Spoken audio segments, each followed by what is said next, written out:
నీ కొడుకు ప్రాణం పోతే మార్క్స్ ముఖ్యం కాదు, అర్థమవుతుందా? రేపు నీ కొడుకు ఉండాలంటే ఈ రోజు నువ్వు ప్రెజర్ పెట్టద్దు. ఫెయిల్ అయిన వాళ్ళు చాలా మంది పిల్లలు బేసిక్గా వాళ్ళు ఏమైనా తప్పు నిర్ణయాలు తీసుకోవడానికి కారణం ఎవరు అంటే పేరెంట్స్ అండి.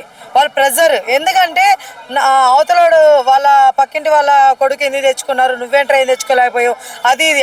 యాక్చువల్గా వాడు పాస్ అయినా కూడా మార్క్స్ విషయంలో కూడా ఒక 2-3 మార్కులు అటు ఇటు అయినా కూడా నువ్వేం చేసావురా, నీకు ట్యూషన్కి ఎంత డబ్బులు కట్టాం కదరా, అంత చేసాం కదరా, ఎంత చేసాం కదరా అని చెప్పేసి మాట్లాడతారు. ఫస్ట్ ఆఫ్ ఆల్ అర్థం చేసుకున్న పేరెంట్స్ ఉంటే నిజం చెప్తున్నాను, బయట సమాజంలో ఎంతమంది ఎంత వ్యతిరేకంగా ఉన్నా కూడా హ్యాపీగా వాళ్ళు ముందుకి వెళ్తారనమాట పిల్లలు అనేవాళ్ళు. సో ఫస్ట్ ఆఫ్ ఆల్ పిల్లలకి ధైర్యం ఇవ్వాల్సిందే పేరెంట్స్ అనమాట.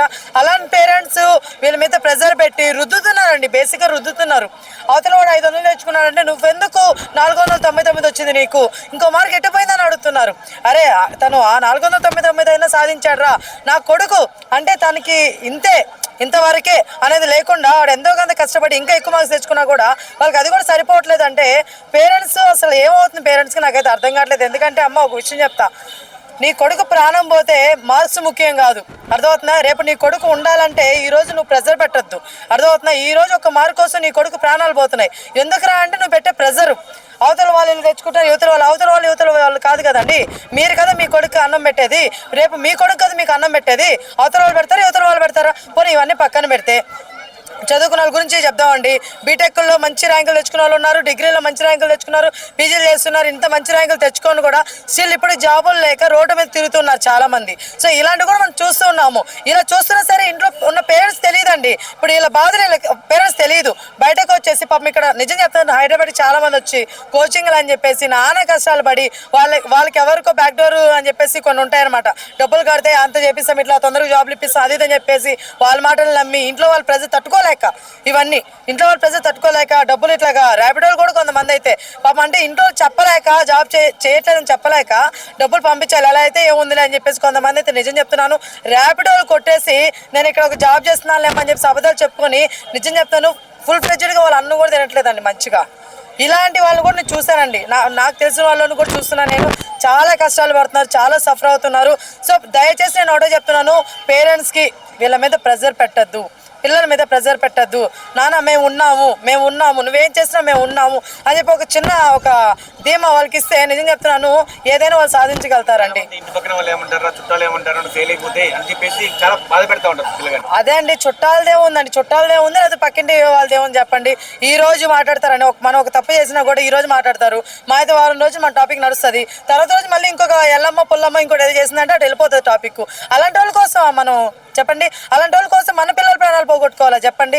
అవసరం లేదు కదండి. నేను అదే చెప్తున్నాను. ఫైనల్గా ఏం చెప్తాను అంటే ఫెయిల్ అయిన వాళ్ళు ఎవరు కూడా ఏ పిల్లలైనా సరే ఇంటర్ వాళ్ళు అవ్వచ్చు, లేకపోతే కొంతమంది జాబులు లేక కూడా కొంతమంది చనిపోతూ ఉన్నారు.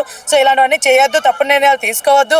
ఎందుకు చెప్తున్నానంటే ఈ మాట లైఫ్ బ్రదర్ ఎవరైనా సరే అమ్మాయినా అబ్బాయి అయినా సరే ఒక్కసారి వస్తుంది జీవితం అనేది, మనిషి జీవితం అనేది. నెక్స్ట్ నువ్వు ఏంటనేది కూడా తెలియదు నీకు, లిటరల్ చెప్తున్నాను. సో ఉన్న జీవితాన్ని హ్యాపీగా గడుపు.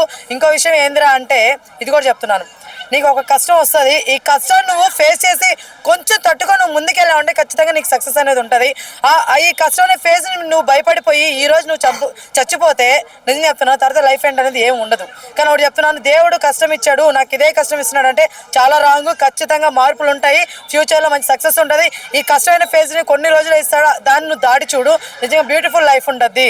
కాబట్టి ఆడేవాడికో ఈడేవాడికో ఇంకోటి ఏదో అనుకుంటాడని అస్సలు మీరు భయపడదు. ఇదే చెప్తున్నాను నేను, ఎవరు భయపడద్దు. నిజం చెప్తాను. ఇంకో విషయం, ఇంకా ప్రెజర్ ఏమన్నా ఉందా మీకు? వెళ్ళిపోండి, బయటకు వెళ్ళిపోండి, ఎక్కడికైనా దూరంగా వెళ్ళిపోండి. వాళ్ళకి కొన్ని రోజులు దూరంగా వెళ్ళిపోయి హ్యాపీగా ఎక్కడో ఒకటి బతికేసి ఎంతో కొంత సంపాదించుకోండి, మీకు నచ్చిన పని చేసుకుంటూ సంపాదించండి. తర్వాత రండి, మీరు సక్సెస్ అవ్వకుండా ఉండరు, ఖచ్చితంగా అవుతారు.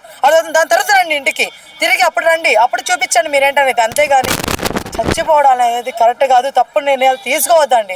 ఎందుకంటే ఆడెవడో ఈడెవడో ఓడెవడో కాదు, ఎవడు నీ లైఫ్ని ఎవడు బాగు చేయడు, అర్థమవుతుందా? నీ లైఫ్ని నువ్వే బాగు చేసుకోవాలి. ఇది ఫస్ట్ పాయింట్. ఇంకా సెకండ్ పాయింట్ చెప్తున్నాను, ప్రాణం విలువ నిజంగా తెలుసుకోండి, అర్థం చేసుకోండి. బయట వాళ్ళైతే 2 రోజులు ఏడుస్తారు, అందుకు నీకు తెలిసిన వాళ్ళైతే 3 రోజులు ఏడుస్తారు, కానీ లైఫ్ మొత్తం నీ లైఫ్ పోద్ది, అర్థమవుతుందా? నీ లైఫ్ పోద్ది. కాబట్టి తప్పుడు నిర్ణయాలు తీసుకోవద్దు. దయచేసి పిల్లలు మీకే చెప్తున్నాను, పిచ్చి నిర్ణయాలు తీసుకోకుండా ఫెయిల్ అయినా పర్లేదు, నెక్స్ట్ మళ్ళీ సప్లిమెంటరీ ఉంటుంది, దాన్ని మీరు రాసుకోండి. లేదురా అనుకుంటే దీన్ని పక్కన పెట్టేసి ఇంకేమైనా మీకు టాలెంట్ ఉంటే దాని వైపు అడిగేయండి, అంతే.